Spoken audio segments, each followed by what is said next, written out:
So hello guys, क्या हाल चाल। उम्मीद करता हूँ बढ़िया होगे और आगे भी बढ़िया रहना। तो आज तुम्हारा भाई एक्सप्लेन करने वाला है डेन द डेन के एपिसोड नंबर 2 को। तो अगर तुमने इसका पहला पार्ट नहीं देखा जो कि काफी ज्यादा अमेजिंग है, तो चैनल पर वीडियो मौजूद है, मैं लिंक कमेंट बॉक्स में दे दूंगा। तो देखते हैं आगे की कहानी को, लेकिन एक छोटे से रिकैप के साथ। तो पिछले एपिसोड में हमने देखा कि मोमो और ओकारुन का सामना भूत और एलियन से होता है। मोमो को 3 एलियंस किडनैप कर लेते हैं और उसके साथ इंटरकोर्स करने की कोशिश करते हैं ताकि वो लोग भी इंसानों की तरह प्रोड्यूस करना सीख जाए। पर ये ओकारुन के पीछे एक टर्बो ग्रैनी नाम की भूत पड़ जाती है और उसको वो कर्ज लगा देती है। मोमो अपने अंदर के स्पिरिचुअल पावर का अनलॉक कर लेती है। मोमो ओकारुन जैसे तैसे करके उनसे बच के वहाँ से बाहर निकल जाते हैं। यहाँ मोमो को पता चलता है कि ओकारुन का असली नाम कैन ताकाकुरा है, जो कि मोमो का फेवरेट एक्टर का भी नाम है, जिसकी मोमो काफी बड़ी दीवानी है। मोमो को इस बात पर भरोसा नहीं हो रहा था कि उसका नाम कैन ताकाकुरा है और वो कहती है तुम्हारा नाम कैन ताकाकुरा नहीं हो सकता। पर यहाँ ओकारुन कहता है तुम्हारा मानने या ना मानने से मेरा नाम नहीं बदल जाएगा, मेरा नाम कैन ताकाकुरा ही है। पर ये सुनकर मोमो अपने कान बंद कर लेती है, जिससे वो ग्रैनी ओकारुन पर हावी होने लगती है और मोमो से उसका केला मांगती है। पर मोमो अपनी साइकिक पावर का यूज करके ओकारुन को दूर फेंक देती है और उसके कर्ज को भी शांत कर देती है। मोमो कहती है हमें कुछ रूल सेट करने चाहिए और तुम अपना ये नाम कभी नहीं बोलोगे। मोमो कहती है तुम्हें ओकल्ट काफी ज्यादा पसंद है, इसलिए तुम्हारा नाम ओकारुन होगा, मैं तुम्हें ओकारुन कहकर बुलाऊंगी। ओकारुन के पास और कोई चॉइस भी नहीं थी, इसलिए वो मान जाता है और वो लोग टर्बो ग्रैनी की तरफ निकल जाते हैं। पर जब तक वो टर्बो ग्रैनी के टनल पर पहुंच पाते तब तक सुबह हो जाती है, यानी टर्बो ग्रैनी अब बाहर नहीं आएगी क्योंकि भूत तो रात में ही बाहर आते हैं। मोमो अब ओकारुन को अपने घर चलने के लिए कहती है, पर इन कपड़ों में ओकारुन भूत से भी ज्यादा डरावना लग रहा था। दोनों अब मोमो के घर के सामने पहुंच जाते हैं। मोमो बताती है कि उसकी दादी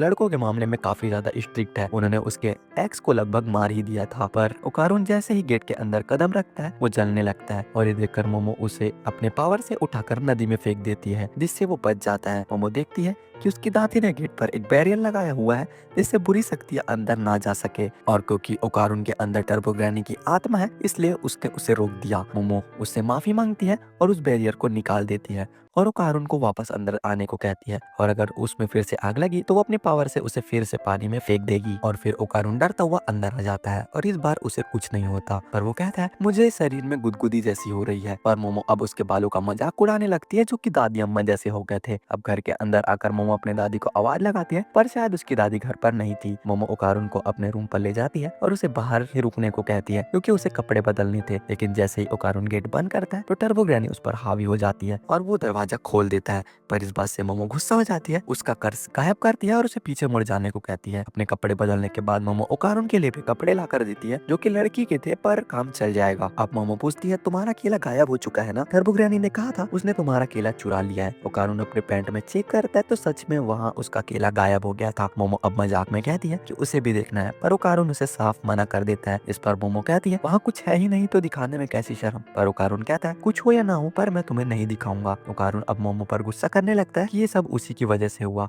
उसने उस गुफा में जाने का चैलेंज दिया था। इस पर मोमो कहती है अपनी फालतू की कहानियां सुनाने तुम ही आए थे। ओकारुन कहता है कि वो हमेशा से ही दोस्त चाहता था और जब मोमो उसके पास गई थी तो ओकारुन उस मौके को गंवाना नहीं चाहता था और इसलिए वो उसके पास बात करने पहुंच गया।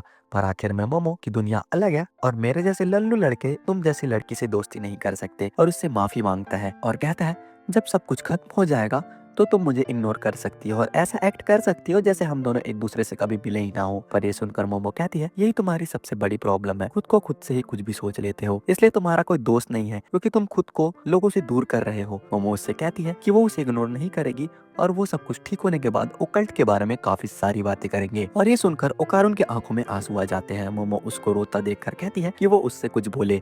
इस पर ओकारुन कहता है तू कितनी ज्यादा बदसूरत है, सामने वाले के मुंह पर उसकी बेइज्जती कर देती है। और ये सुनकर तो मोमो उससे लड़ने लगती है। तभी उनके घर की डोर बेल बजती है। ओकारुन कहता है लगता है तुम्हारी दादी घर आ गई। पर मोमो बोलती है उसने ये घंटी पहली बार सुनी है, उसकी दादी ने बताया था कि उसके घर में 2 घंटियां हैं, एक इंसानों के लिए और दूसरी आत्माओं के लिए। क्योंकि मोमो ने बैरियर हटा दिया था गेट पर से, इसलिए भूत उनके घर तक आ गए हैं। ओकारुन कहता है कि अब हम क्या करेंगे।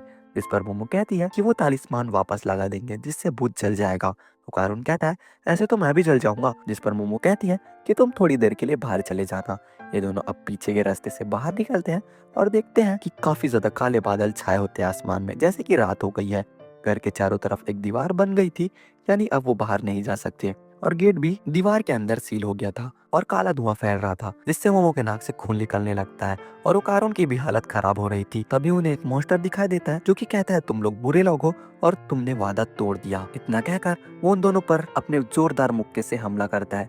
लेकिन वो दोनों सामने से हट जाते हैं और बच जाते हैं।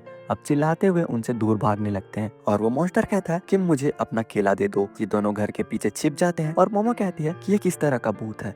इस पर ओकारुन कहता है ये कोई भूत नहीं बल्कि एलियन है। वो उसके कॉलर को देखकर पहचान गया कि वो एक फाइट बूट्स नाम का एलियन है। इन्हें सबसे पहले अमेरिका में फाइट बूट सिटी में देखा गया था। ये एलियन 3 मीटर लंबे होने के लिए जाने जाते हैं। पर अब मोमो को समझ नहीं आ रहा था कि आखिर भूत वाली घंटी एलियंस कैसे बजा सकते हैं।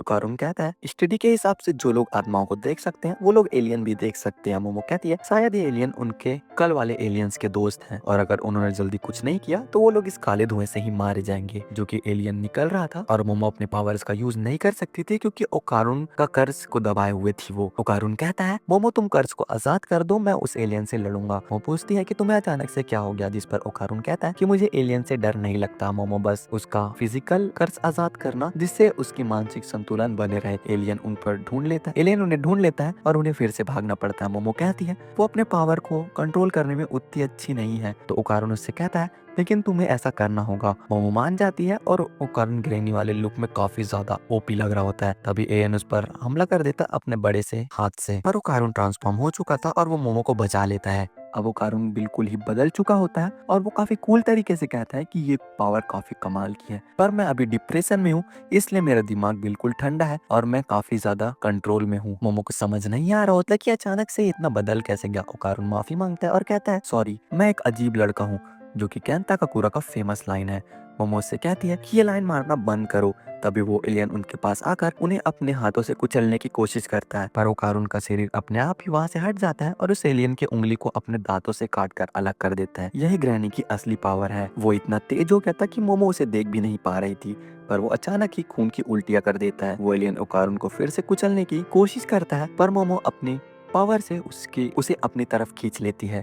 वो मोमो से माफी मांगता है कि कर्ज का पावर उसकी बॉडी झेल नहीं पा रही है। पता नहीं वो अब इस एलियन को कैसे हरा पाएंगे। वो नोटिस करती है कि एलियन एक सुमो रेसलर है, तो अगर उन्होंने उसके हाथ को जमीन पर टच करा दिया तो वो लोग जीत जाएंगे। वो लोग उसके पैरों पर अटैक करने का सोचते हैं ताकि उसे नीचे गिरा सके। राकुन वापस ग्रैनी में ट्रांसफॉर्म हो जाता है और वो दोनों उस पर पैरों पर हमला करने के लिए भागने लगते हैं। तो कारुन बिजली की रफ्तार से एलियन के पैरों को तोड़ देता है। मोमो भी अपनी पावर से उसे गिरा देती है और उसका एक हाथ जमीन पर छूते ही वो खत्म हो जाता है। पर वो एलियन अपने और 2 पैर उगा लेता है और दूसरे हाथ से मोमो को उल्टा दीवार पर मार देता है। लेकिन फिर भी मोमो ओकारुन के कर्ज को आजाद नहीं होने देती और ये एलियन को चीटर कहती है।